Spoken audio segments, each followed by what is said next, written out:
अगला टाइप इस प्रकार से रहता है,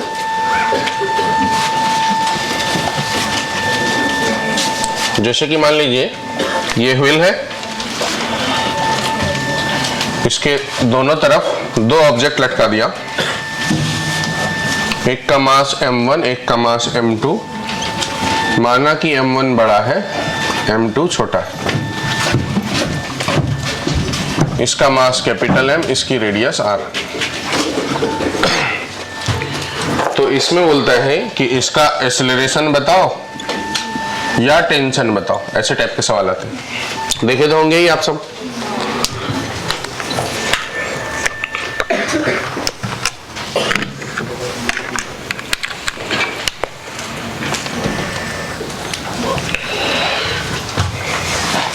तो पहला काम है इसका फ्री बॉडी डायग्राम बनाना। तो फ्री बॉडी डायग्राम के हिसाब से यहां इसका वजन काम करेगा m1g, यहां इसका वजन काम करेगा m2g, इसमें टेंशन को T1 कह देता हूं, इसमें टेंशन को T2 कह देता हूं। तो इस पुल्ली पे इधर टेंशन लगेगा T2 और इधर लगेगा T2। पहले के हिसाब से, पहले जब न्यूटन्स लॉ पढ़े थे तो एक्सेलरेशन इक्वल टू सीधा सीधा होता है net pulling force by total मास।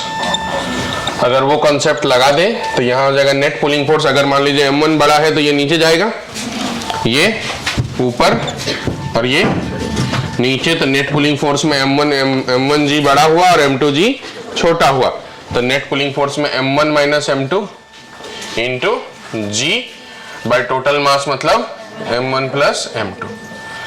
ये सिर्फ तभी तक वैलिड था, या ये सिर्फ तभी तक वैलिड है जब तक कि पुली मासलेस हो। पुली क्या हो? मासलेस। अगर ओनली व्हेन पुली मासलेस हो, अगर पुली में मास हो गया या उसका मोमेंट ऑफ इनर्शिया दे दिया, इसका मतलब मास कंसीडर करना है, तो उस सिचुएशंस में ये वाला जो कॉन्सेप्ट है, पहले का कॉन्सेप्ट है, वो वैलिड नहीं है। अब यहां पर क्या है कि अगर मान लीजिए पुली में मास है तो ज्यादातर केस में इसे व्हील बोला जाएगा, तो उसे आप डिस्क कंसीडर करेंगे। मोस्ट ऑफ द टाइम क्या कंसीडर करेंगे? डिस्क। अगर कुछ नहीं बोला जाए, सिंपल पुली बोला जाए, तो डिस्क कंसीडर करेंगे। क्या कंसीडर करना है? डिस्क। ये बात दिमाग में बैठ गया। अब देखिए, अगर इसका वजन ज्यादा है, इसका वजन कम है, तो ये नीचे जाएगा, ये ऊपर जाएगा। तो इसका रोटेशन कैसा होगा? ऐसा होगा कि नहीं होगा? तभी तो उस साइड वाला नीचे जाएगा और इस साइड वाला। तो ऐसा रोटेशन होने के लिए मतलब ऐसा टॉर्क होना चाहिए। तो ऐसा टॉर्क तब क्रिएट होगा जब इस साइड का टॉर्क ज्यादा हो और इस साइड का टॉर्क सेंटर के अबाउट रोटेट हो रहा है। तो सेंटर के अबाउट ये T2R टॉर्क क्रिएट होगा और ये सेंटर के अबाउट T1R क्रिएट होगा। इसका रोटेशन का डायरेक्शन ये और इसका रोटेशन का डायरेक्शन ये, दोनों रोटेशन का डायरेक्शन सेम है। अपोजिट सेंस में है कि सेम सेंस में? अपोजिट सेंस में। और नेट डायरेक्शन ये है, मतलब अगर ये वजन ज्यादा है, ये वजन कम है, तो ये नेट का डायरेक्शन है। तो नेट का डायरेक्शन ये तभी होगा जब ये वाला डायरेक्शन ज्यादा हो और ये वाला डायरेक्शन कम हो। तो यहाँ पर जो इक्वेशंस लगाएंगी, पहला इक्वेशंस, दूसरा इक्वेशंस तो पहले जैसा, न्यूटन्स लॉ ऑफ मोशन जैसा। यहाँ पर इक्वेशंस लगा दिए मैंने, m1g minus T1 equal to mass into acceleration. ये पहला इक्वेशंस मान लो। दूसरा इक्वेशंस हो गया T2 minus m2g equal to m2 into a। ये दूसरा इक्वेशंस हो गया। पर तीन अननोन है इसमें, T1, T2 और a है ना। तीन अननोन, T1, T2 और a। अब आप बोलोगे कि sir Newton's law of motion में तो हम एक स्ट्रिंग में एक ही टेंशन लेते थे, तो जब तक स्ट्रिंग सेम था तब तक टेंशन तभी तक वैलिड है जब तक कि पुली मासलेस था, बराबर। लेकिन यहाँ पर पुली में मास है तो टेंशन को अलग अलग होना ही पड़ेगा। क्यों अलग अलग होना पड़ेगा? अगर मान लो ये दोनों टेंशन सेम हो जाता है तो दोनों का टॉर्क बराबर हो जाएगा, और अगर दोनों का टॉर्क बराबर हो जाएगा तो इसका मतलब नेट रोटेशन 0 हो जाएगी, फिर ये रोटेट करेगा ही नहीं। और अगर ये रोटेट करेगा ही नहीं तो फिर ये नीचे जाएगा ही नहीं, मतलब प्रैक्टिकली फिर वो पॉसिबल नहीं है। तो प्रैक्टिकली जो होने वाला है उसमें T1 और T2 जो है वो अलग अलग होना चाहिए, T1 T2 अलग होना चाहिए। अब तीसरा इक्वेशन चाहिए मेरे पास, क्योंकि दो अननोन है, तीन अननोन है और दो इक्वेशंस आए हैं। तीसरा इक्वेशंस के लिए नेट पुलिंग फोर्स, इस साइड का T1 है, इस साइड का T2 है। तो इसका टॉर्क हो जाएगा T1 इंटू आर रेडियस, इसका टॉर्क हो जाएगा T2 इंटू आर। तो नेट टॉर्क में क्या लिखूंगा, T1R माइनस T2R, ये वन नेट टॉर्क, जिसको किसके बराबर करना है, I इंटू अल्फा के बराबर। I क्या है, मोमेंट ऑफ इनर्शिया। किसका मोमेंट ऑफ इनर्शिया, तो पुली का। जब तक कि नहीं बोला जाए उसे क्या करते हैं, डिस्क मानते हैं। तब देखो यहां से R कॉमन ले लूंगा मैं, तो T1 minus T2 equal to क्या हो जाएगा, R उधर जाके डिवाइड हो जाएगा, I into alpha by R। और हम सब लोग एक जानते हैं रिलेशंस A इक्वल टू होता है क्या, R इंटू अल्फा। पता है ना आप सबको। तो आप बताओ उस अल्फा को अगर मैं यहां से रिप्लेस करूं तो अल्फा इक्वल टू क्या लिख सकता हूं, A बाय R। तो यही वाला रिलेशन हो जाएगा, T1 minus T2 equal to I into A by R square. होगा कि नहीं होगा, R या R स्क्वायर, R स्क्वायर। तो ये इक्वेशन नंबर 3। ठीक है, ये हमेशा आपको ध्यान रखना है कि जब भी रोटेशंस में आएंगे तो ये वाला इक्वेशंस लगाना है। यहाँ T1 माइनस T2 है, हो सकता है कहीं T2 माइनस T1 हो, जो बड़ा हो उसमें से छोटा को माइनस करना है, बराबर। तो T1 minus T2 equal to I into A by R square, जहां पर I मतलब करंट, A का मतलब एक्सेलरेशन,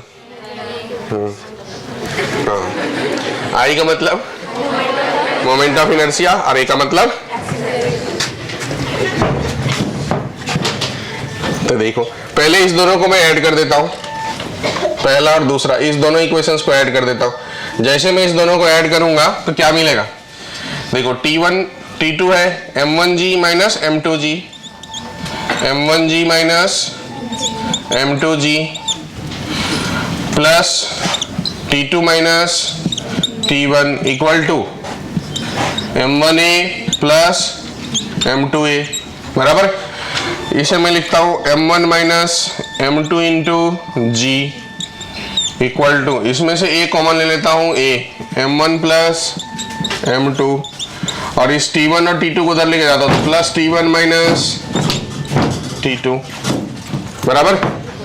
तो T1 माइनस T2 जो यहां से निकाले वहां रख देते हैं। अगर यहां रख देंगे तो ये क्या हो जाएगा, M1 minus M2 into G equal to A into M1 plus M2 plus T1 minus T2 की जगह पे I into A by R square. तो देखो A सब में कॉमन आ जाएगा कॉमन, तो A सब में कॉमन, इस तीनों में A कॉमन ले लेंगे, तो यही रिलेशंस A कॉमन होने के बाद क्या बच जाएगा, M1 plus M2 plus I by R square equal to M1 minus M2 into G।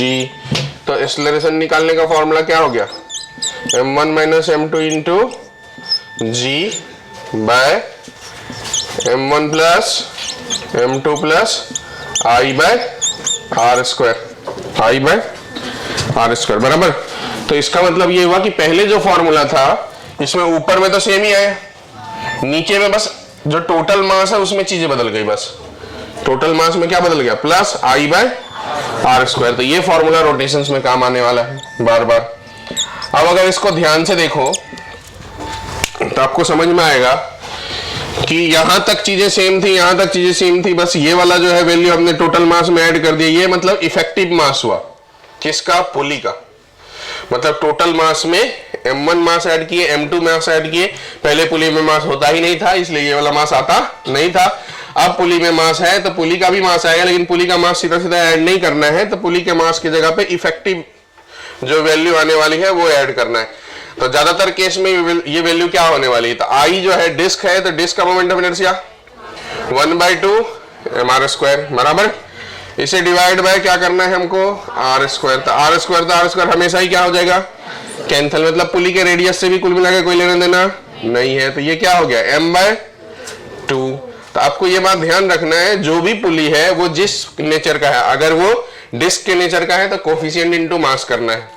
Effective मास की जगह क्या करना है, कोफिशिएंट इनटू डिस्क का मोमेंट ऑफ इनर्शिया का कोफिशिएंट कितना 1/2 ना, तो 1/2 इंटू मास ही तो है, M/2 का मतलब M इंटू 1/2। तो कोफिशिएंट इंटू क्या करना है, मास करना है। अगर डिस्क के जगह से आप थोड़ी देर के लिए सवाल में बोलता है कि वो जो है उसे आप रिंग कंसीडर करो, तो रिंग कंसीडर करो तो क्या होता है, कोएफिशिएंट 1, तो फिर यहाँ पर क्या ऐड होता है, सीधा सीधा मास, बराबर। अब बोलेगा कई बार जो है ठीक है डिस्क की जगह पे आप सॉलिड स्फीयर कंसीडर कर लो, उसमें ऐसा जो है रैक बना हुआ है जिससे कि रोटेशन हो रहा था, सॉलिड स्फीयर कंसीडर करते थे m इंटू 2/5, बोलता होलो स्फीयर कंसीडर करो तो m इंटू 2/3। बात समझ में आ गया?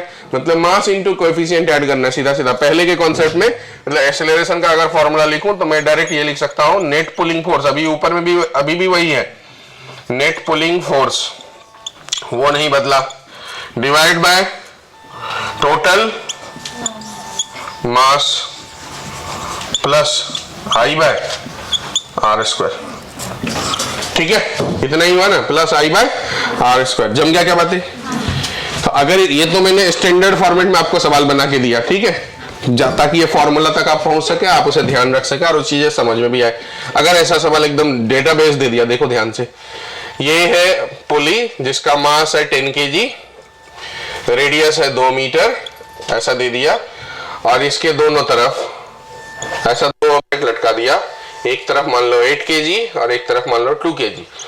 बोला एक्सेलरेशन क्या होगा, तो एक्सेलरेशन निकालने के लिए 8 kg 80 माइनस 20, 80 माइनस 20 कितना 60 बराबर 80 माइनस 20, पता है ये भी नहीं पता, 80 minus 20 60 by m1 plus m2, 8 plus 2 10, plus और करना है, अगर ये रोटेशन कंसीडर नहीं करते तो और प्लस वाला टर्म छोड़ देते, ठीक है, 60 बाय 10 कर देते, पर रोटेशन है तो 10 plus I by R square. ये इसको ज्यादातर केस में क्या कंसीडर करना है, डिस कंसीडर करना है। अगर कुछ नहीं बोला जाए, व्हील बोला जाए, इसका मतलब डिस कंसीडर करना है। डिस कंसीडर किए तो m/2 मतलब 10/2 कितना 5, तो बताओ 60 पे क्या हो गया 15, तो क्या हो गया आंसर 4 मीटर पर सेकेंड स्क्वायर। और एक बार एक्सेलरेशन आ जाए तो टेंशन के लिए वही कंसेप्ट लगाएंगे जो पहले लगाते थे, क्या m इंटू जी प्लस या माइनस a, प्लस कब जब ऊपर जा रहा हो और माइनस कब जब मास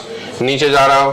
ठीक है, यही कॉन्सेप्ट लगा के टेंशन निकाल देते। जैसे यहाँ पर टेंशन निकालना है हमको, बताओ इसका नाम T1 कर देती है, नीचे जा रहा है कि ऊपर, तो T1 इक्वल टू मैं क्या लिखूंगा, T1 इक्वल टू 8 इंटू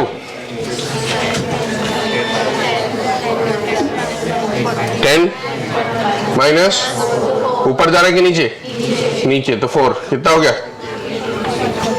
48 बराबर। और यहाँ का टेंशन निकालना है T2, तो ये किधर जा रहा है ऊपर, तो T2 इक्वल टू क्या लिखूंगा 2 इंटू 10 प्लस 4 14 2 जा 28। देखो अलग अलग आया ना टेंशन, पहले सेम आ जाता था, पहले सेम इसलिए आ जाता था क्योंकि पहले एक्सेलरेशन में जो है डायरेक्ट यही वाला फॉर्मूला लगाते थे m1 प्लस m2, ये वाला टर्म आता ही नहीं था। अभी ये वाला टर्म आ रहा है रोटेशन में, इसके वजह से एक्सेलरेशन में फर्क आ जा रहा है, और एक्सेलरेशन में फर्क आ जा रहा है तो टेंशन में फर्क आ जाएगा। जम गया बातें। लेकिन टेंशन निकालने का फॉर्मूला पहले जैसा ही काम करेगा, एक्सेलरेशन निकालने के फॉर्मूला में थोड़ा सा करेक्शन करना। समझ गया? हाँ, तो चलो लिखो क्या, ये डायग्राम बनाओ, इतनी बातें मत लिखो, कहानी छोड़ दो, डायरेक्ट ये एक्सेलरेशन का फॉर्मूला लिखो।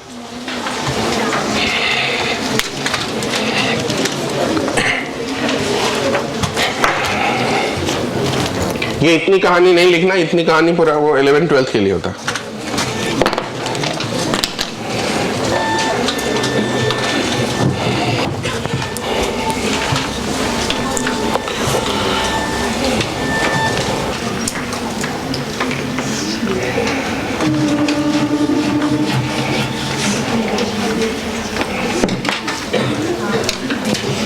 इसको हटाओ, ये बस डायग्राम, ये तो बन गए होंगे ना,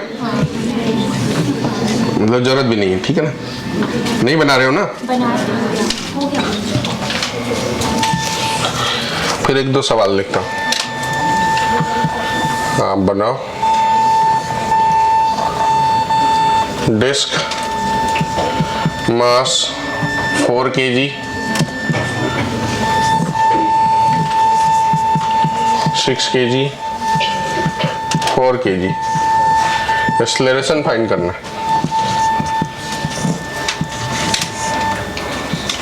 सॉलिड स्फीयर मास 20 kg, 3 kg,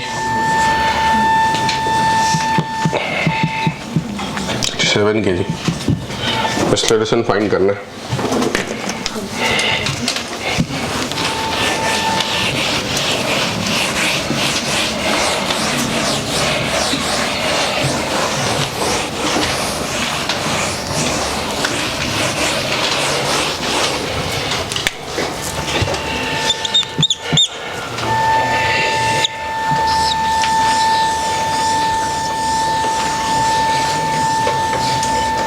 ऐसा डिस्क के ऊपर ऐसे ऐसे ऐसे ऐसे घुमाए घुमाए घुमाए घुमाए घुमाते ही घुमाए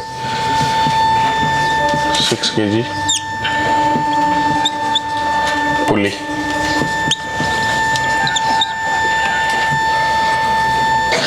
इसको बोल दिए सॉलिड सिलेंडर,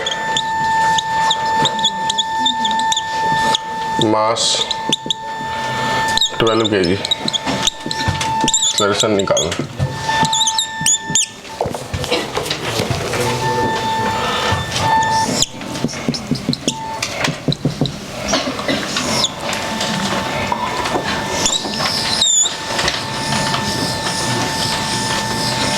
ऐसे लपेट दी, यहाँ से बंद दी, ये सिलेंडर सॉलिड सिलेंडर, मास 16 kg, रेडियस r, एक्सेलरेशन निकालना।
हो गया।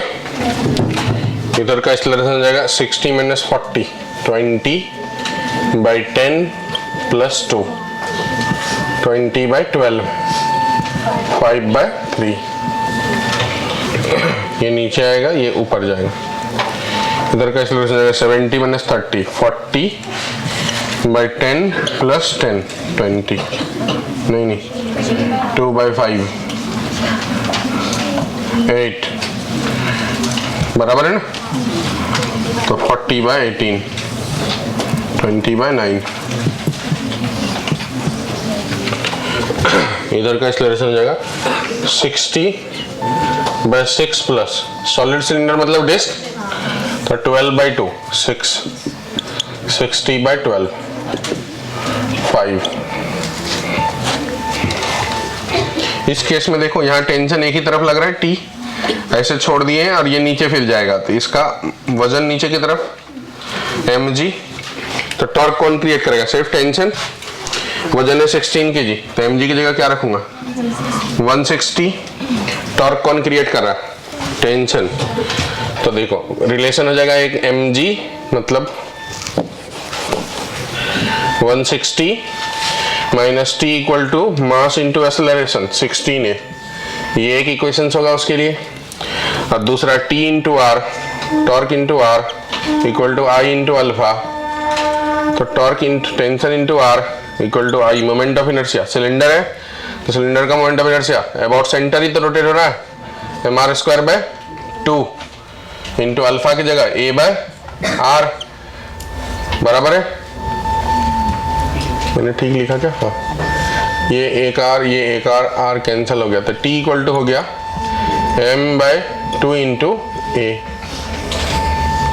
तो m मतलब 16/2 इंटू a मतलब 8a, उसमें रख दिया मैंने। तो 160 minus 8a equal to 16a। ये कितना हो गया? 160 इक्वल टू 24a। a की वैल्यू 160/24,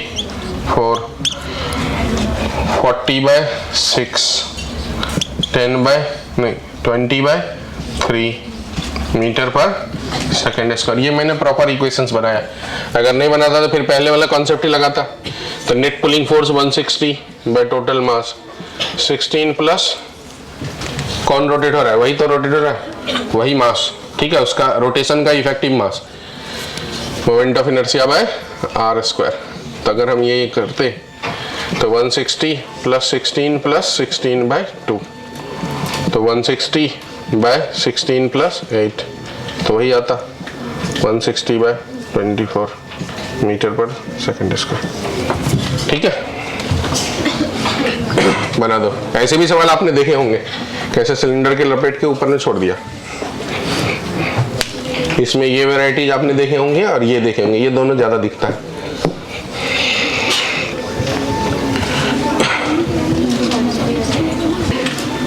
देखो एक ऐसे टाइप का भी सवाल आपने देखे होंगे कि ट्रायंगल है, इसका एक एंड पे ये वाला फोर्स F1 है, ये वाला फोर्स F2 है और ये वाला फोर्स F3 है। तो F1 F2 F3 में रिलेशंस ऑप्शंस दिया हुआ है। F1 equal to F2 plus F3, F1 plus F2 equal to F3, F1 plus F3 equal to F2, F1 equal to F3 minus F2। अगर आप देखेंगे ध्यान से, बनाओ ये सवाल, तो आपको समझ में आएगा कि इस पॉइंट के अबाउट अगर रोटेशन निकालना है F1 की वजह से, तो टॉर्क में ये डिस्टेंस यूज होगा, F2 वाले में ये डिस्टेंस यूज होगा और F3 वाले में ये डिस्टेंस। ये तीनों डिस्टेंस बराबर है अगर ये ट्रायंगल इक्विलैटरल है। तो ये F1 ऐसा टॉर्क क्रिएट कर रहा है और F2 ऐसा, और F3 का डायरेक्शन बदलना है। तो F3 कैसा टॉर्क क्रिएट करा है, ऐसा। तो फॉर इक्विलिब्रियम नेट टॉर्क क्या होना चाहिए? For equilibrium net torque equal to 0।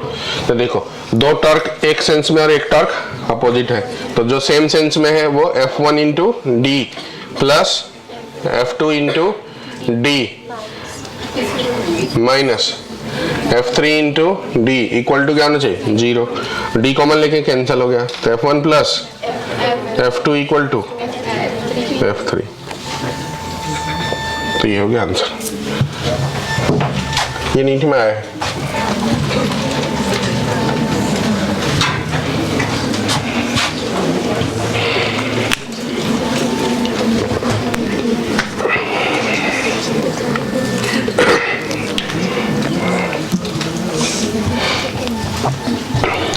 इसी में एक ऑप्शन और जोड़ लेना, अगर यहीं पर ऐसा रखता F1 वेक्टर इक्वल टू नहीं F1 vector plus F2 vector equal to F3 vector, तो क्या ये होता?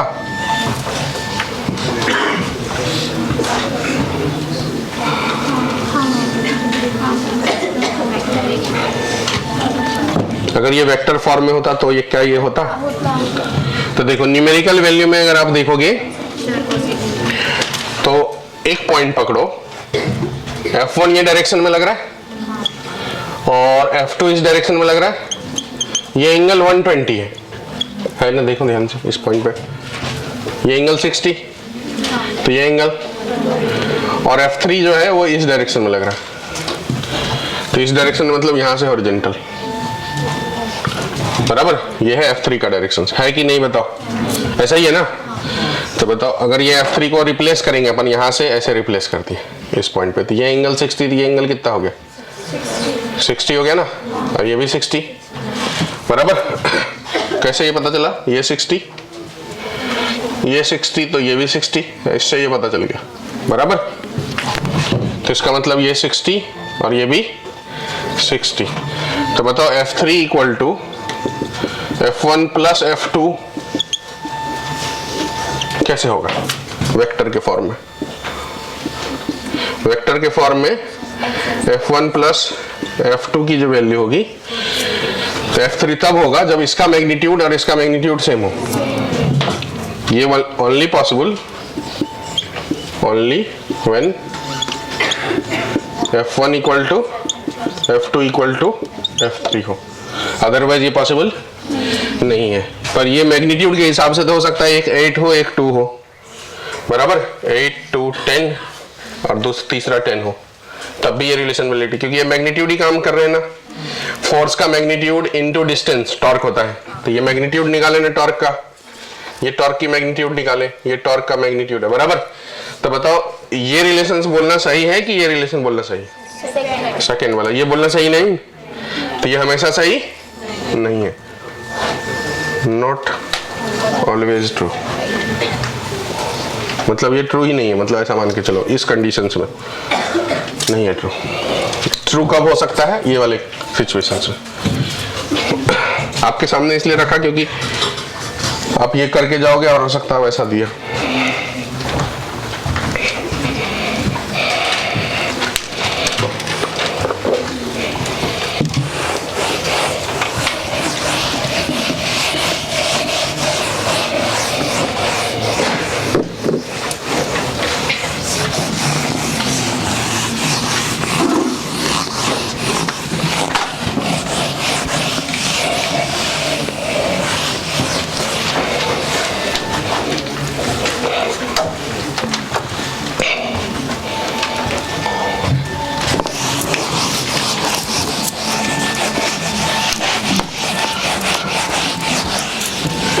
अब देखो एक डोर और हिंज का प्रॉब्लम आता है, ऐसा है, एक दरवाजे लगा दिए, यहां पर ये हिंज के थ्रू कनेक्टेड है, ये भी हिंज के थ्रू कनेक्टेड है।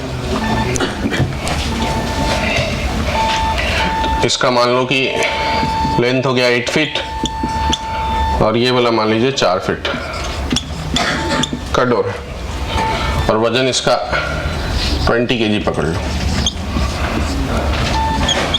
ये हिंज है 1 और ये हिंज 2।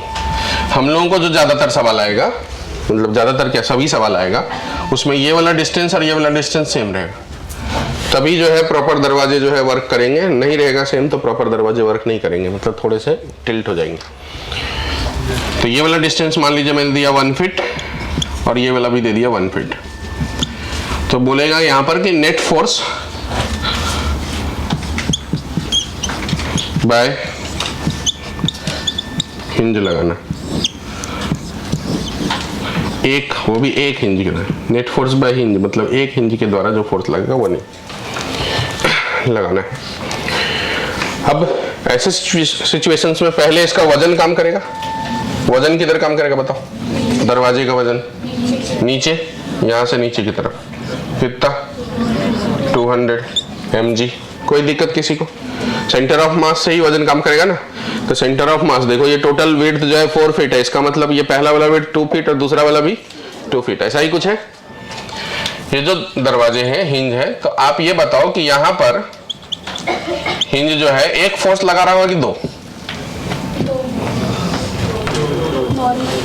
एक या दो? दो। एक ऊपर की तरफ, एक ऊपर की तरफ। ऊपर की तरफ फोर्स लगाना क्यों जरूरी है?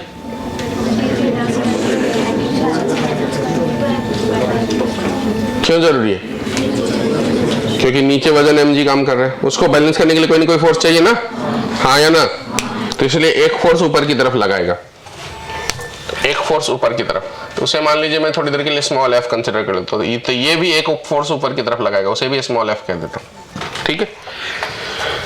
तो अब एक लगेगा हॉरिजॉन्टल डायरेक्शंस में, तो हॉरिजॉन्टल डायरेक्शंस में अभी तो नेट फोर्स है नहीं, तो एक हिंज ये लगाएगा, एक हिंज ये लगाएगा। अब ये बताओ कि हॉरिजॉन्टल डायरेक्शन में यहाँ फोर्स किधर लगेगा, इधर या इधर? इधर, उसे n कह देता हूं, या इधर। उसी तरीके से अब डायरेक्शन सोच के बताना, या इधर, वैल्यू को मैं n कह देता हूं। तो बताओ ऊपर में जो n है वो किधर लगेगा, इस आगे की तरफ कि पीछे की तरफ? आगे की तरफ। और नीचे वाले में? इसमें भी आगे की तरफ, ठीक है।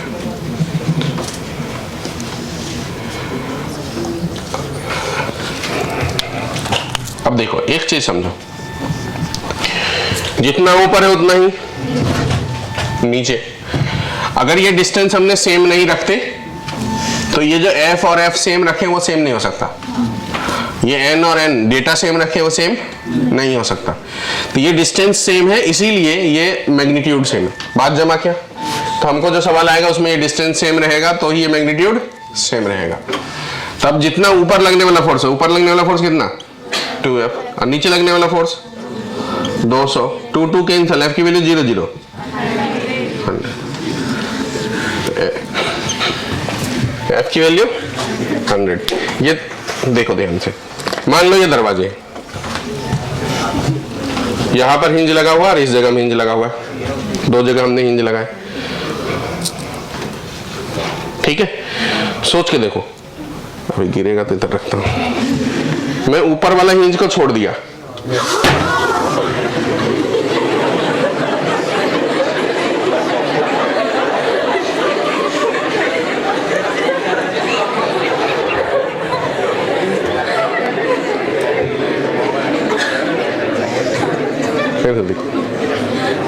अभी थोड़ा सा ऐसे में नहीं हो पाया, ऐसे पकड़ते हैं, ऊपर वाले हिंज को छोड़ रहा हूं तो किधर जा रहा है वो, इसका मतलब ये हिंज का काम क्या है, ऐसे खींच के रखना, ऐसे ऊपर वाला हिंज ऐसे नहीं पकड़े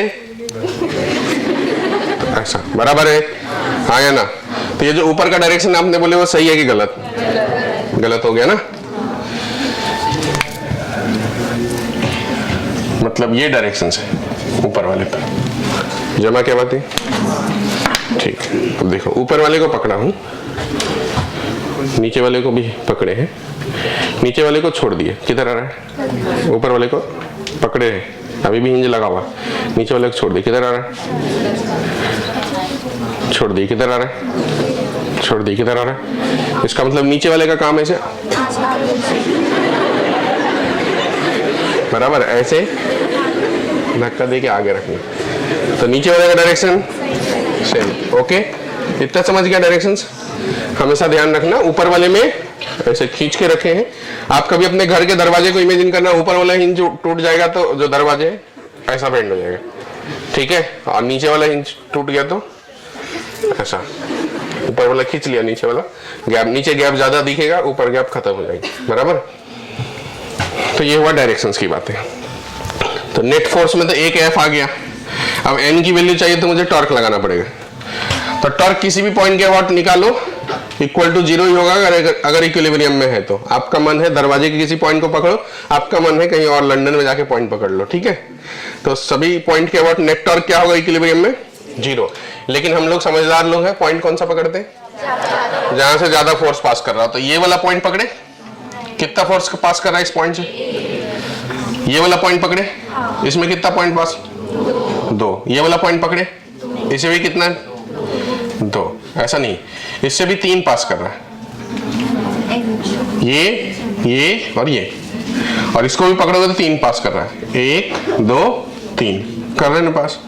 तो इस पॉइंट से 3 फोर्स पास कर रहे हैं, कितने फोर्स पास कर रहे हैं 3 फोर्स, बराबर है। ऊपर वाले से भी और नीचे वाले से भी, अब कोई भी एक ले लेना, दोनों बातें एक ही है, इससे भी करेंगे तो 3 ही होगा, इससे भी करेंगे तो 3 ही होगा, बराबर। तो कोई एक ले लेते हैं, मान लो ये ले लेते हैं, इसके अबाउट टॉर्क 0 करते हैं, इसको मैं A कह देता हूं। तो टॉर्क अबाउट A मुझे 0 करना है। तब देखो ध्यान से, टॉर्क अबाउट A, इस N के द्वारा टॉर्क बोलो ना, N के अबाउट टॉर्क, वो पीछे से आवाज नहीं आ रही, N के अबाउट टॉर्क जी, जय माता दी। इस पॉइंट के अबाउट इसका टॉर्क, क्योंकि वहीं से पास कर रहा है, इस पॉइंट के अबाउट इसका टॉर्क, तो ये 3 की वजह से टॉर्क तो निकालना ही नहीं, तब टॉर्क 2 की वजह से निकालना, इस N की वजह से और इस 200 की वजह से। तो इस पॉइंट के हिसाब से देखो, तो ये 200 अगर नीचे खींच रहा है तो इसका डायरेक्शन ऐसा, मतलब ये ऐसा प्रोड्यूस करेगा टॉर्क, हाँ या ना। और अगर इस पॉइंट के हिसाब से सोचोगे ऊपर में, तो डायरेक्शन ऐसा, तो ये कैसा प्रोड्यूस कर रहा है ऐसा। दोनों डायरेक्शन सेम है कि अपोजिट, अपोजिट है ना, तो एक दूसरे को कैंसिल करेगा, मैग्नीट्यूड दोनों की सेम होगी, तो इक्वल टू कर देता हूं। इसका टॉर्क कितना होगा बताओ, यहां से कितना डिस्टेंस है 2 ना, ये पॉइंट को आप इधर ही पकड़ना, वो तो डायग्राम बनाने में वैसा करे हैं। तो 4 का आधा कितना हो गया 2, तो क्या लिखूंगा 200 इंटू 2 इक्वल टू इस N का यहां से कितना डिस्टेंस है, तो देखो टोटल 8 है ना हाइट, ऊपर 1 नीचे 1, तो बीच का कितना 6 ना, ये कितना बच गया 6 फीट ना, तो ये n इंटू कितना 6, n इंटू 6, समझ में आया क्या? तो बताओ n की वैल्यू 400/6 मतलब 200/3, तो n की वैल्यू आ गया 200 और f की वैल्यू पहले से पता है 100। तो नेट फोर्स जो बोला है तो वो कैसे निकालेंगे? √100 का स्क्वायर प्लस 200/3 का स्क्वायर, जमा क्या बात है? मतलब ऐसे निकालते net force F² plus n²। समझ में आया? कितनों को समझ में आया बताओ? ठीक, बनाओ।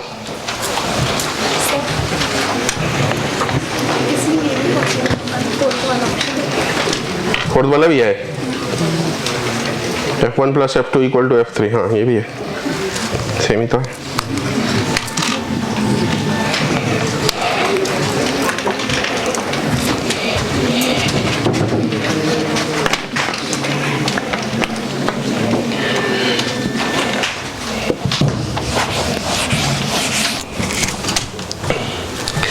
ये हो जाए तो कुछ सवाल आपके लिए यहाँ बना रहा हूँ।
नेक्स्ट लिखेंगे condition for toppling. Condition for toppling,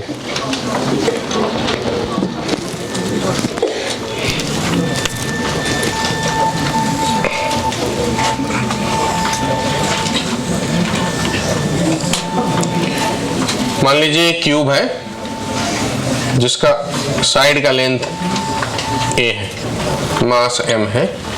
इसको टॉपल करने के लिए एक फोर्स यहाँ लगाया F, जो कि यहाँ से h हाइट पे। तो ये टॉपल कब करेगा? तो पहले इसका वजन काम करेगा सेंटर से mg।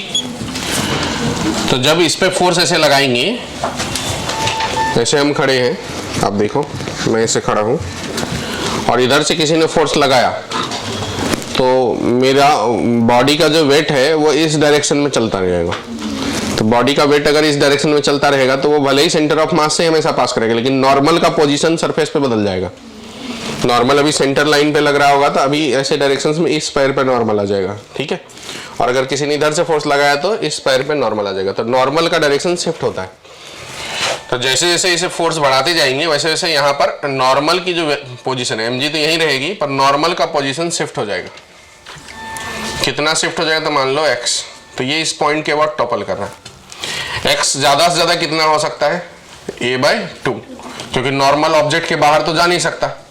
तो मैक्सिमम जो वैल्यू हो सकती है नॉर्मल की वो यहाँ तक शिफ्ट कर सकती है। तो इसका मतलब ये हुआ कि टॉपल तभी करेगा जब torque created by force is greater than और equal to torque created by mg, ठीक है।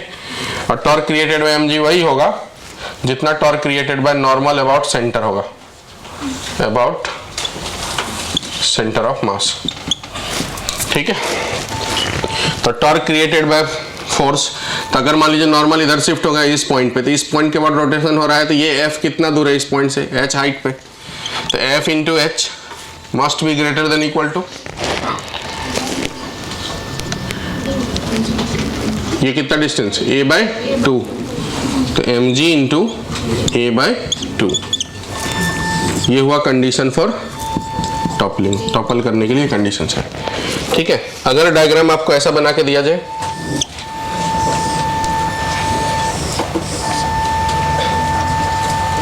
ये वजन है mg, सेंटर लाइन से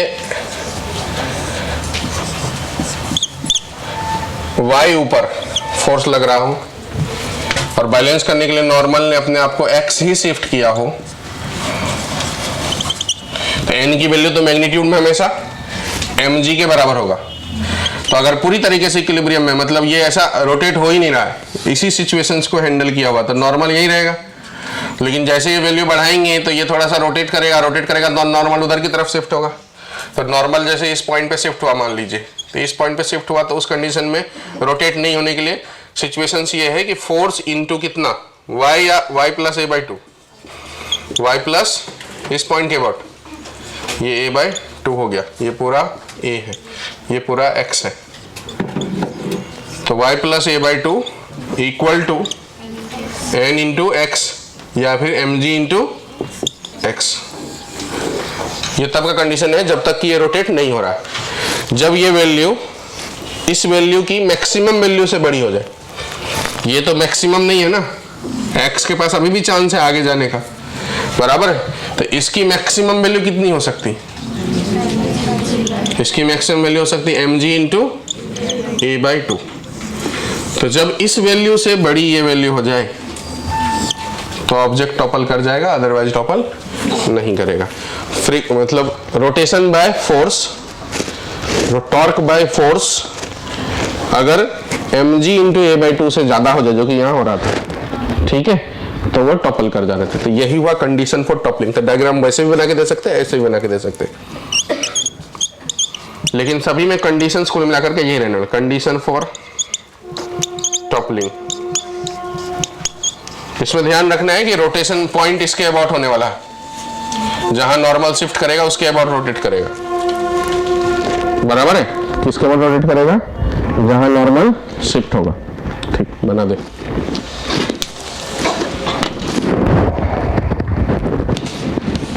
इस पर थ्योरेटिकल सवाल वगैरह ही आते हैं, ज्यादा कुछ आते नहीं, और आएंगे तो फिर यही आएंगे एग्जैक्ट।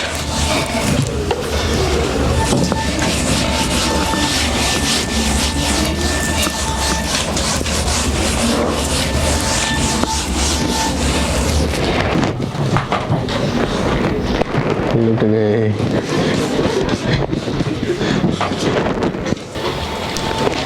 अब तो हो गया। यही चीज इंक्लाइन प्लेन पे भी हो सकता है, उसमें थ्योरेटिकल सवाल आते हैं।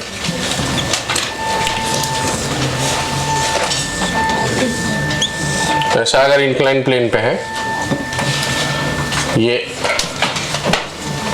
ए है, क्यूब टाइप का है, तो यहां पर देखो ध्यान से, इस डायरेक्शन में नॉर्मल काम करता है, इस डायरेक्शन में mg cos थीटा, और इस डायरेक्शन में mg sin थीटा, और इस डायरेक्शन में फ्रिक्शन, ऐसा ही काम करता है ना। तो आपको बोलेगा टॉर्क बाय फ्रिक्शन निकालो ताकि ये टॉपल ना करे, फॉर नो टॉपलिंग।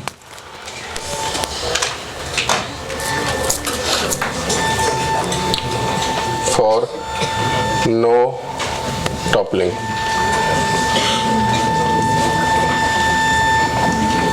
टॉपल नहीं करे उसके लिए torque by friction, torque by frictions बोलेगा या टॉर्क बाय नॉर्मल बोलेगा। तो टॉपल नहीं करेगा तो देखो इसमें टॉर्क कौन क्रिएट करेगा, फ्रिक्शन करेगा, ठीक है।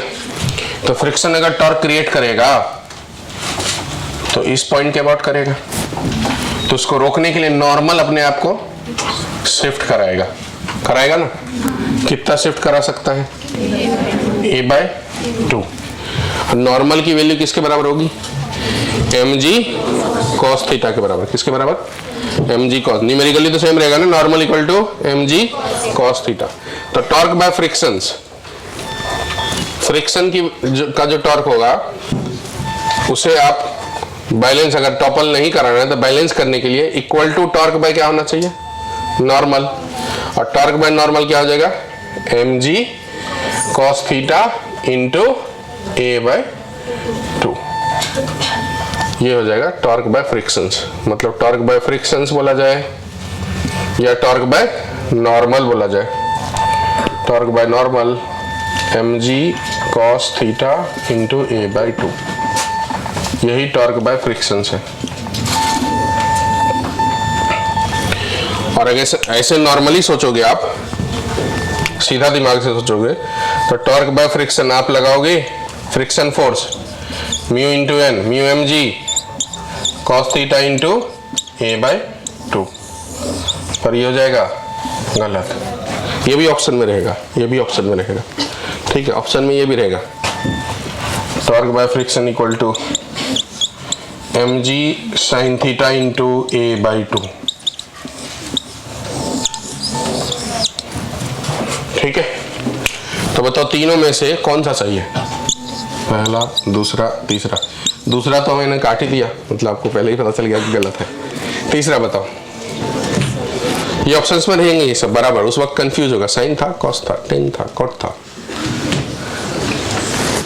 बताओ ये बराबर है, ये तो बराबर नहीं है। क्यों बराबर नहीं है पता चला, क्योंकि यहाँ आपने फ्रिक्शन की मैक्सिमम वैल्यू लगा दिया, म्यू mg cos थीटा बराबर म्यू mg cos थीटा।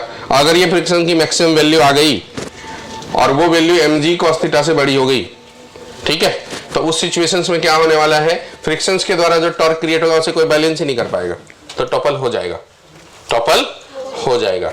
तो टॉपल नहीं करना है तो फिर ये वाला कंडीशंस जम गया बातें। ये वाला भी हो सकता है कभी कभी, कब हो सकता है, जब वो रेस्ट में रहे, ऑब्जेक्ट रेस्ट में रहे, तो फ्रिक्शन की वैल्यू mg sin थीटा के बराबर हो जाएगी। फ्रिक्शन अपनी मैक्सिमम वैल्यू लगाएगा ही नहीं, हाँ या ना, हाँ हाँ। तो उस सिचुएशंस में फ्रिक्शन का टॉर्क कितना हो जाएगा, mg sin theta into a/2। कब, जब फ्रिक्शन की जगह पे हमने क्या यूज किए, mg sin थीटा। और कब ये यूज होगा, जब कोई ट्रांसलेशनल मोशन भी नहीं हो रहा। ये सिर्फ तभी वैलिड है, no translational motion, no translational motion, no rotation, दोनों नहीं हो रहा हो तो ये वैलिड है, ठीक है। ये ट्रांसलेशन हो भी रहा हो तो वैलिड है, रोटेशन नहीं हो रहा है, नो रोटेशन।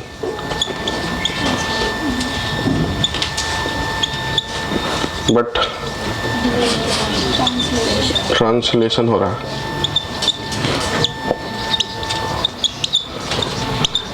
बराबर, समझ रहे। क्योंकि इसमें हमने ये नहीं करे कि फ्रिक्शन की वैल्यू mg sin थीटा के बराबर कर दी, नहीं करे ना, तो तब भी ये वैलिड है। जम गया क्या बातें, तो आप लिख डालो इंक्लाइन प्लेन का जी, यही सब ऑप्शंस दिखेगा। हॉरिजॉन्टल सरफेस पे ये वाला ऑप्शन दिखेगा और इंक्लाइंड सरफेस पे ये सब ऑप्शन दिखेंगे।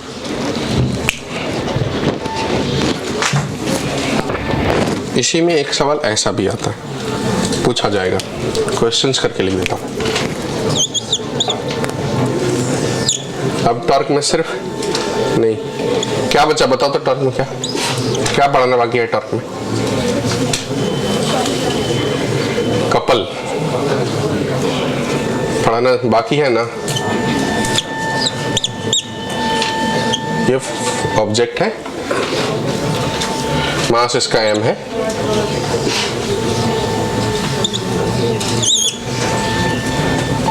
mg इधर, इधर की तरफ फ्रिक्शन,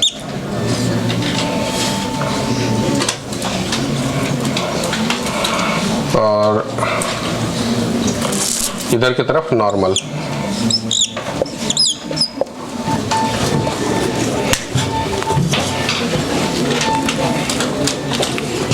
ऑप्शन है for no rotation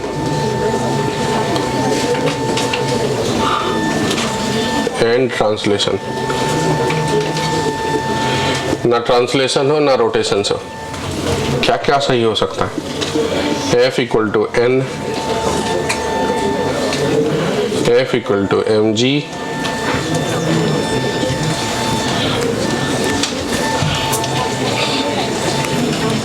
F equal to N, torque by frictions equal to torque by force, torque by friction equal to torque by mg, torque by frictions equal to torque by normal, torque by normal equal to 0, torque by friction equal to 0, torque by force equal to 0, torque by mg equal to 0। ये complete equilibrium है, ना तो translation हो रहा है ना ही rotation हो रहा है, तो ना नीचे आ रहेगा और ना ही टॉपल करेगा। ऐसे सिचुएशन में सोचे, सोचो।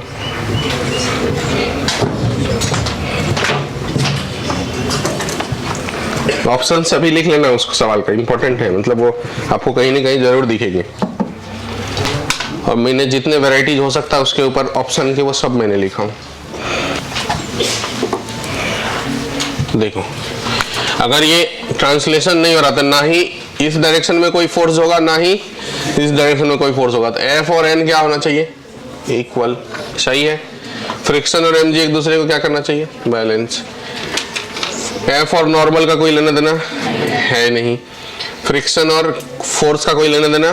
ये टॉर्क है क्या, हाँ, torque by friction, torque by friction. देखो अगर रोटेट करेगा तो इस पॉइंट के अबाउट, टॉर्क बाय फ्रिक्शन मतलब फ्रिक्शन फोर्स इनटू ये लगेगा, और torque by force, torque by force तो 0 ही होना है। क्यों 0 होना है, क्योंकि वो सेंटर से ही पास कर रहा है, तो torque by friction torque by force बराबर नहीं होने वाला है, तो ये बिल्कुल सही नहीं है। फोर्स इक्वल टू n, तो ये नहीं हुआ। F equal to mu into n होता है, ठीक है।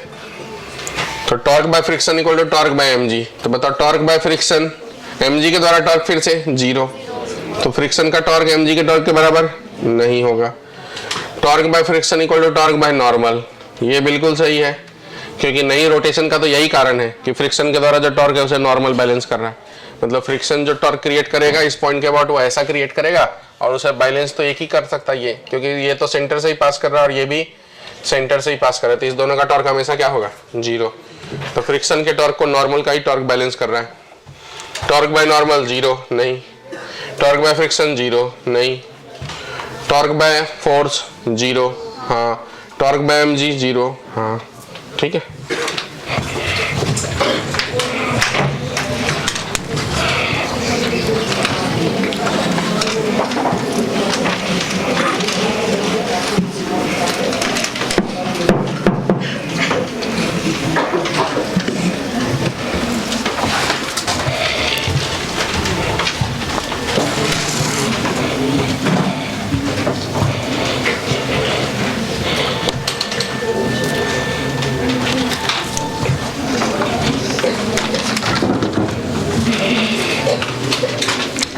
हो गया, अब हटाओ मैं इसे। नेक्स्ट लिखो कपल, जोड़े।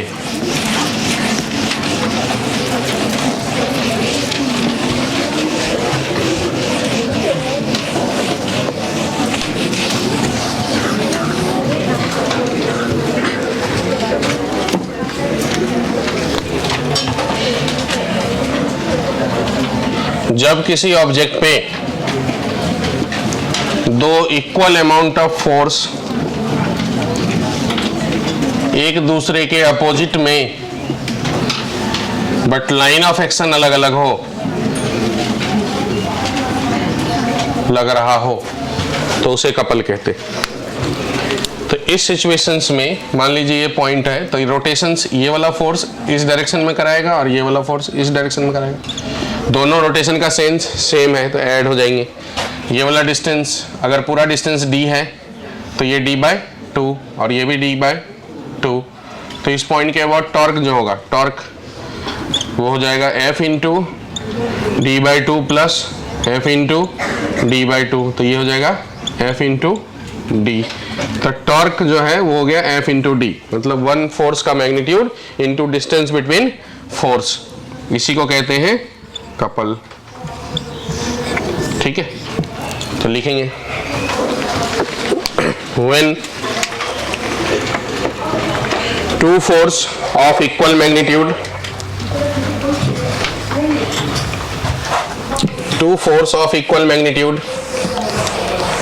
act on object in opposite direction,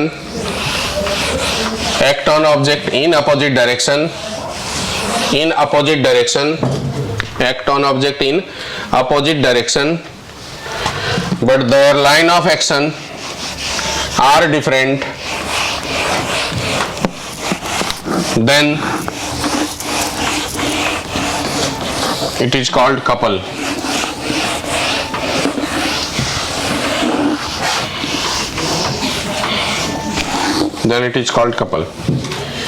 And the resultant couple or torque is equal to the product of force and distance between the force.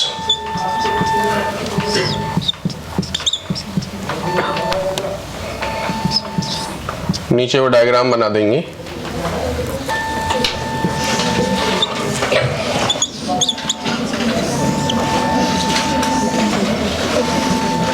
Distance between the force.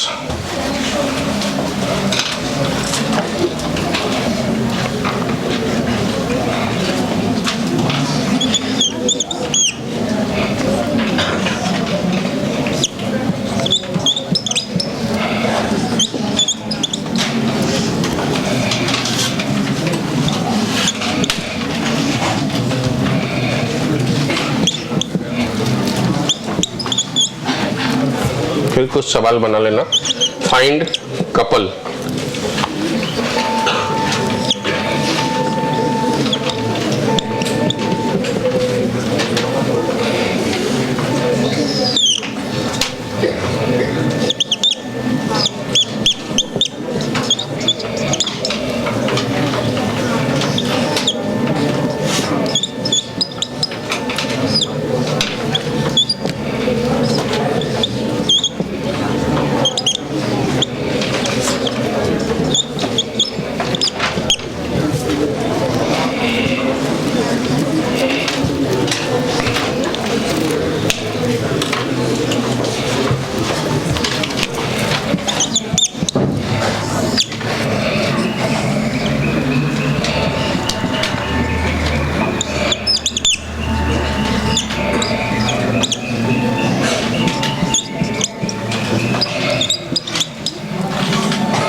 आगे आंसर इस case में 40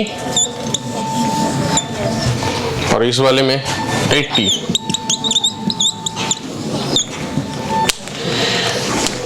इस दोनों में इसका component निकालेंगे।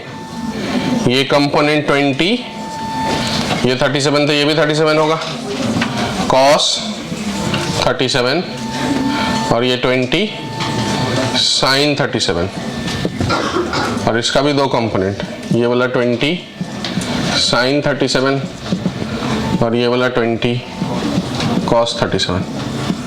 ये couple नहीं क्रिएट कर रहा है, कपल जो है वो ये क्रिएट कर रहा है। तो यहाँ जो टॉर्क होगा वो 20 sin 37 इंटू 5, 100 sin 37, 3/5, 60। उसी तरीके से यहाँ पर ये वाला फोर्स 100 sin 30 डिग्री और ये वाला 100 sin 30 डिग्री, यही कपल क्रिएट करेगा। तो 100 sin 30 डिग्री इंटू 10,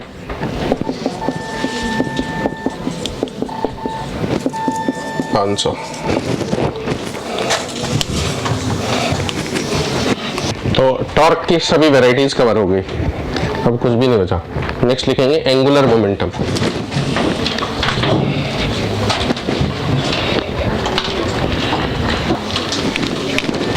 एंगुलर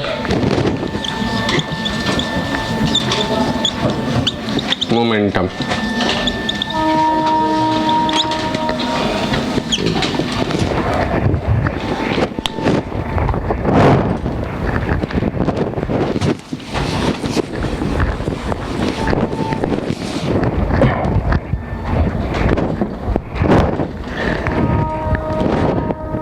ऐसा है, मान लीजिए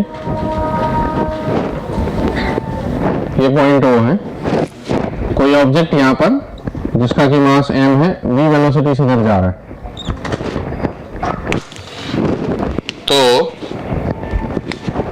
ये डायरेक्शन हो गया मोमेंटम का, p का, जो कि हो गया m इंटू v, और ये हुआ मान लीजिए पॉइंट, इसके वक्त निकालना है। तो यहाँ से पार्टिकल जहाँ है उसको ज्वाइन करने वाला वेक्टर को हम r वेक्टर कहते हैं, पोजीशन वेक्टर। अगर हम एंगल की बात करेंगे तो ये वाला एंगल पोजीशन वेक्टर और मोमेंटम के बीच का एंगल हुआ।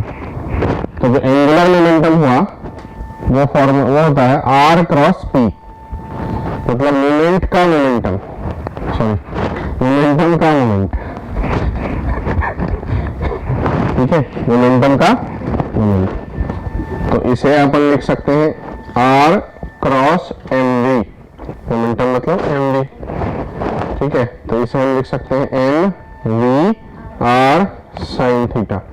r sin थीटा को पहले मैंने बताया क्या बोलना है, लीनियर आर्म। ये कौन सा डिस्टेंस है, परपेंडिकुलर डिस्टेंस फ्रॉम पॉइंट, मतलब रोटेशन, जिस पॉइंट पे आप निकालना है वो, मतलब ये पॉइंट से लाइन ऑफ फोर्स। तो यहाँ फोर्स तो नहीं है, तो यहाँ लाइन ऑफ मोशन, ये वाला डिस्टेंस r sin थीटा, क्योंकि ये थीटा होगा तो देखो ये भी थीटा होगा, तो r का ये कंपोनेंट कितना आ जाएगा, r sin थीटा। तो लीनियर आर्म ही है ये, इसे कहा जाएगा बस परपेंडिकुलर डिस्टेंस, कहां से, फ्रॉम पॉइंट, जिस पॉइंट के बाद हमको निकालना है, टू लाइन ऑफ मोशन, मतलब पार्टिकल जिस पाथ पे जा रहा है वो लाइन ऑफ मोशन, ये इसका लाइन ऑफ मोशन हुआ। इसी लाइन पे पार्टिकल आगे जाने वाला है, ये इसका लाइन ऑफ मोशन हुआ, लाइन ऑफ मोशन, इस पे परपेंडिकुलर डिस्टेंस। अब अगर इसका देखेंगे तो पहले ही बताया हूं कि ये वेक्टर क्वांटिटी है, कैसा वेक्टर, एक्सियल वेक्टर। अगर इसकी यूनिट की बात करेंगे तो क्या हो जाएगा, देखो इसका केजी मीटर पर सेकेंड, केजी मास का केजी, वेलोसिटी का मीटर पर सेकेंड, और एक और मीटर, तो केजी मीटर स्क्वायर पर सेकेंड, केजी मीटर स्क्वायर पर सेकेंड। इसे अगर डायमेंशंस में लिखो तो डायमेंशन क्या हो जाएगा, देखो m l square p minus 1, ये इसका डायमेंशन हो गया, ठीक है। ये किसका एनालॉग है, तो एंगुलर मोमेंटम, मोमेंटम का एनालॉग है, किसका एनालॉग है, तो analog of momentum. Linear motion में मोमेंटम का एनालॉग जो है वो, लीनियर मोशन में जो काम मोमेंटम का है वही काम एंगुलर मोमेंटम का है, किसे, रोटेशन से, बराबर है। तो ये एनालॉग हुआ। क्या इतनी बातें समझ में आ गया, लिखो थोड़ा सा इसको, angular momentum, it is the moment of momentum, it is the moment of momentum about about any point, it is the moment of momentum about any point. बाकी सब जो बोर्ड पे लिखा है वो लिखो।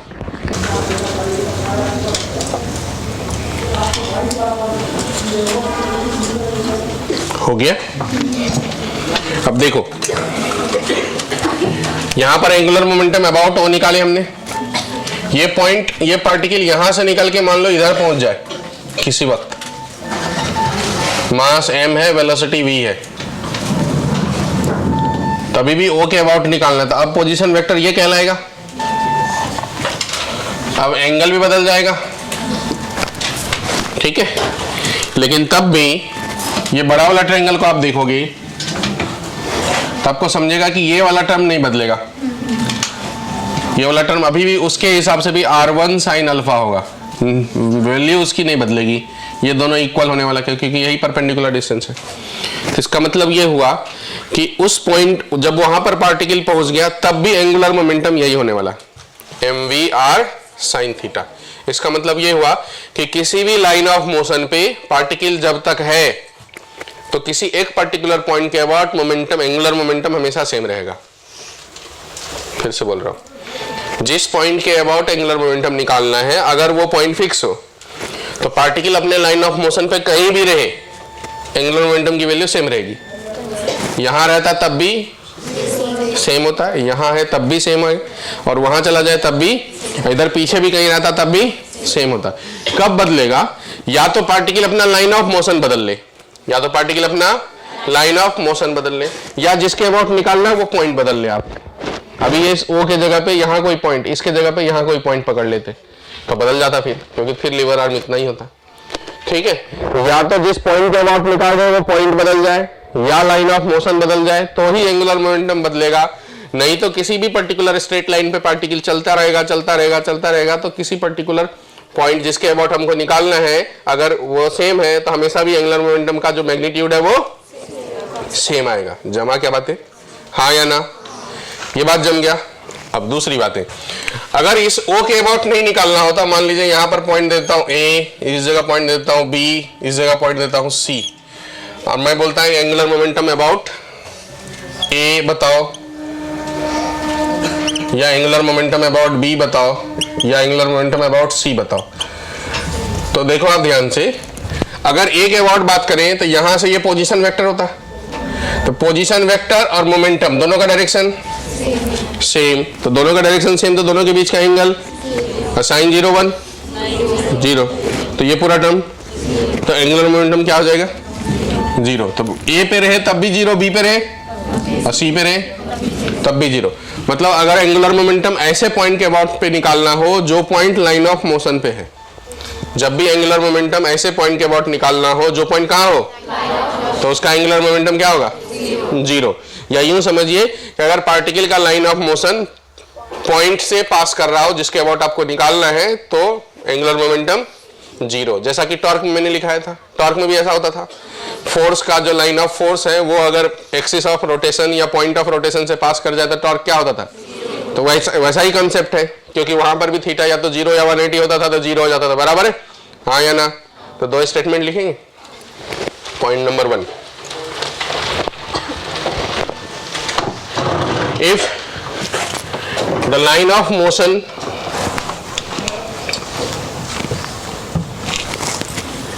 is same and the point of rotation is same,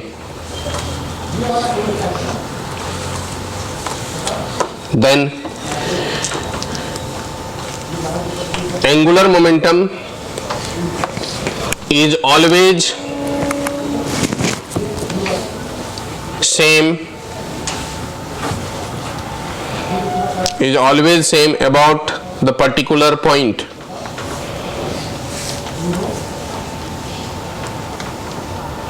for different location of particle on same line of motion, for different location of particle on same line of motion।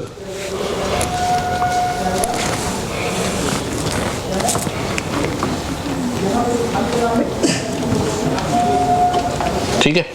दूसरा point, if the line of motion if the line of motion intersect with any point, then angular momentum about that point is always zero. Then angular momentum about that point is always zero. Angular momentum about that point is always zero.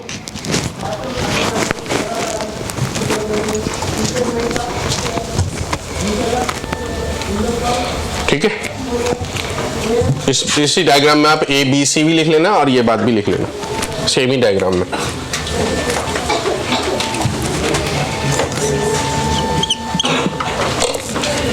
अब एक questions करा के बताता हूं। एक particle है 2 kg का, जा रहा है वो 10 मीटर पर सेकेंड के रफ्तार से about the line x equal to 4। जब वो पॉइंट ए पे पहुंच जाएगा तो एंगुलर मोमेंटम अबाउट ए निकालना है, अबाउट ओ निकालना है। Angular momentum about O and angular momentum about A निकालना है।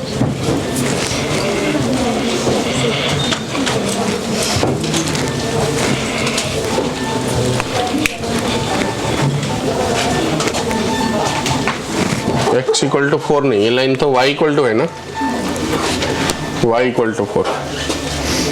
ये y एक्सिस है, ये x एक्सिस है।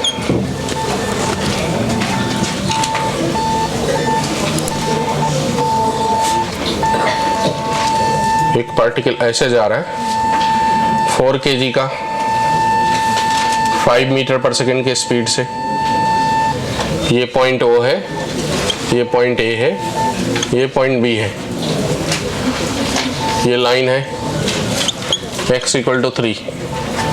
इसमें एंगुलर मोमेंटम अबाउट O निकालना है, एंगुलर मोमेंटम अबाउट A निकालना है, एंगुलर मोमेंटम अबाउट B निकालना है।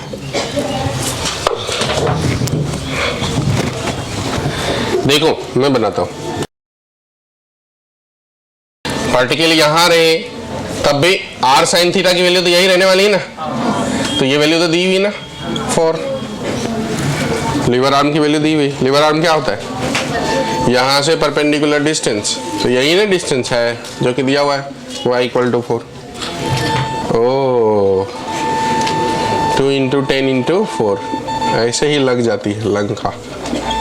और अबाउट ए तो 0 हो जाएगा क्योंकि वो लाइन ऑफ मोशन पे ही है।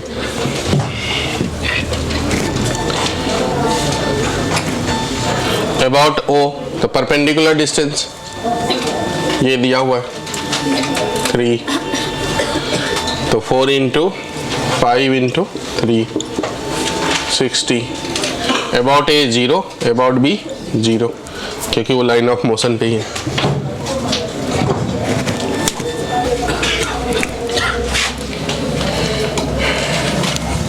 एक ऐसे लाइन पे पार्टिकल है, मास m है, वेलोसिटी v से जा रहा है। ये वाला डिस्टेंस दिया हुआ है a, ये वाला डिस्टेंस दिया है स्मॉल l, ये वाला डिस्टेंस दिया है b,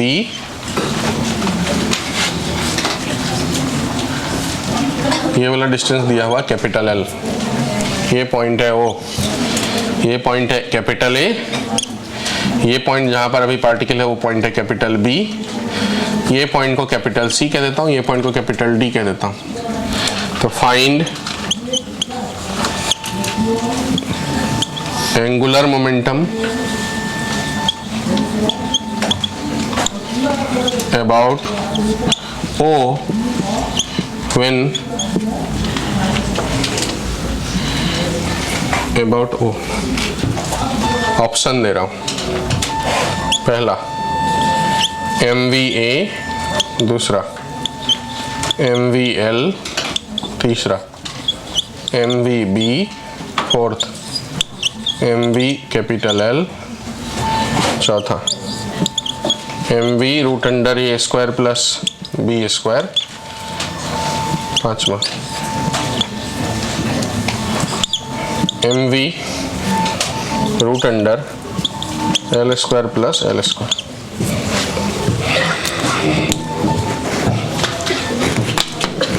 ये सवाल भी इम्पोर्टेंट है, कभी न कभी देखे होंगे ऐसे।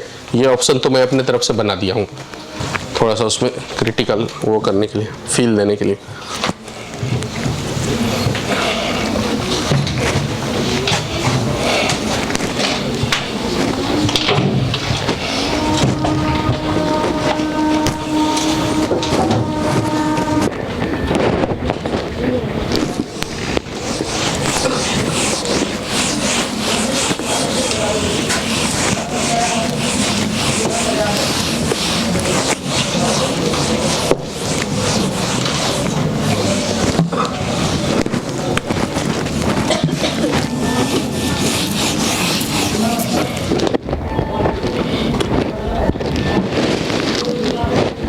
हो गया?